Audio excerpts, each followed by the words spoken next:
రామలింగ స్వామి గారు గురువు గారు భారతదేశ సంస్కృతి 4 విధాలుగా గొప్ప విధంగా వర్ణించారు.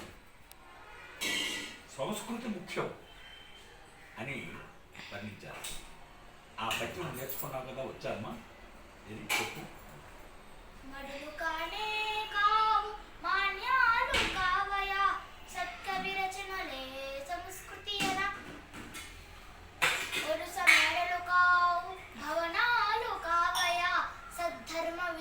సంస్కృతి అన ధనము కానే కాదు, కనకమసలు కాదు, సత్పురుషుల గోష్ఠి సంస్కృతి అన పదవి కానే కాదు, పలుకుబడులు కావు, సత్కళారూపాలే సంస్కృతి అన అట్టి భారత సంస్కృతి ఆస్తిగాను పిల్లలకు పంచ